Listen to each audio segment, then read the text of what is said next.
There's a new Spider-Man movie coming out, Spider-Man Brand New Day, and it's going to make a lot of money, just like the last three.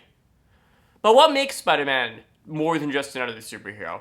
And why is it so successful? It's not just his awesome web-slinging powers or his iconic villains. It's because when his creators created him in the 1960s, the comics combined superheroics with an already successful genre of comic books, the romance comic.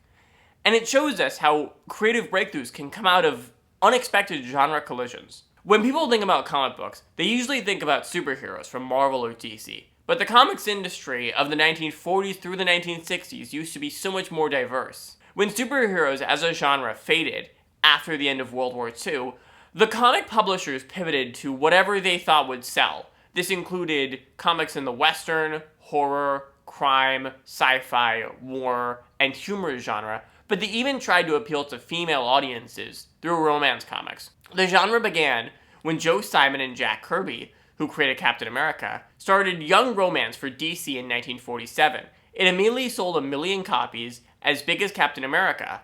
And since the industry imitated whatever was successful, there were soon many, many more romance comics.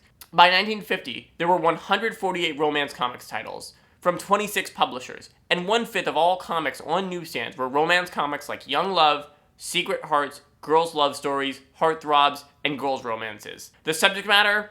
Exactly what you'd think. The boom didn't last, and the market started to decline soon afterwards, but they remained consistent sellers through the 1950s and even into the 1960s. Fast forward to 1962, when comic book publishers were rushing back into the superhero genre, with DC's Justice League, and Marvel's Fantastic Four showing that there was an audience for superheroes again.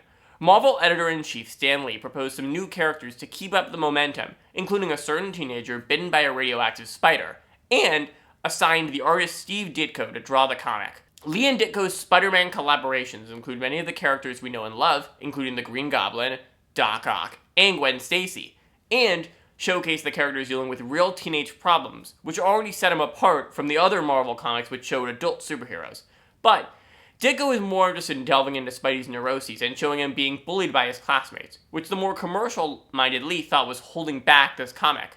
So, when Ditko, frustrated with his treatment at Marvel, quit in 1966, Stan Lee put in John Romita to pencil Spider-Man. Romita was a veteran of romance comics and had drawn on all the titles I mentioned earlier, and he and Lee decided to move Spider-Man more in the direction of these romance comics. Lee and Romita defined a love triangle dynamic between Spider-Man, the newly introduced Mary Jane Watson, who had been built up for several years under Ditko, and Gwen Stacy, who Romita made even more glamorous. This was the exact sort of thing that the romance comics would have featured. Now, Spider-Man dating multiple different girls and was the object of romantic interest. Romita even redefined the look of Spider-Man to make him less of a scrawny nerd and more like a classically handsome romantic hero. Sales of the title jumped considerably from 1966 to 1967. And that year, Spider-Man was Marvel's bestseller.